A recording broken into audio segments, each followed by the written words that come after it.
নড়াইলের লোহাগড়ায় অনুষ্ঠিত হয়েছে বিএনপির ভারপ্রাপ্ত চেয়ারম্যান তারেক রহমানের ঘোষিত রাষ্ট্র কাঠামো মেরামত ৩১ দফা বাস্তবায়নের আলোচনা সভা। লোহাগড়া প্রতিনিধি নাইম টিটোর ভিডিও চিত্রে বিস্তারিত। লোহাগড়া পৌর শাখার ৮ নম্বর ওয়ার্ড বিএনপির সভাপতি মোহাম্মদ জাহাঙ্গীর আলমের সভাপতিত্বে এই সভায় অংশগ্রহণ করেন স্থানীয় বিএনপির অঙ্গ সংগঠনের নেতাকর্মীরা। সভায় বক্তব্য রাখেন পৌর বিএনপির সহসভাপতি এস.এম. শাহীন বিপ্লব, সাংগঠনিক সম্পাদক এস.এ. সাইফুল্লাহ মামুন, সহ স্বাস্থ্য বিষয়ক সম্পাদক সৈয়দ মাসুদ এবং অন্যান্য নেতৃত্বরা।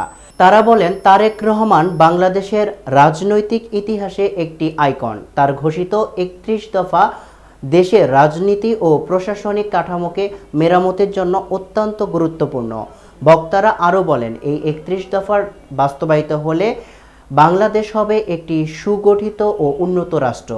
তৃণমূল পর্যায়ে ভোটের অধিকার নিশ্চিত করতে বিএনপি ও তার অঙ্গ সংগঠনের নেতাকর্মীদের নিরলসভাবে কাজ করে যাচ্ছেন। সভায় উপস্থিত নেতাকর্মীরা তারেক জিয়ার নেতৃত্বে একটি গণতান্ত্রিক সুশাসন ভিত্তিক বাংলাদেশ গড়ায় প্রত্যয় ব্যক্ত করেন।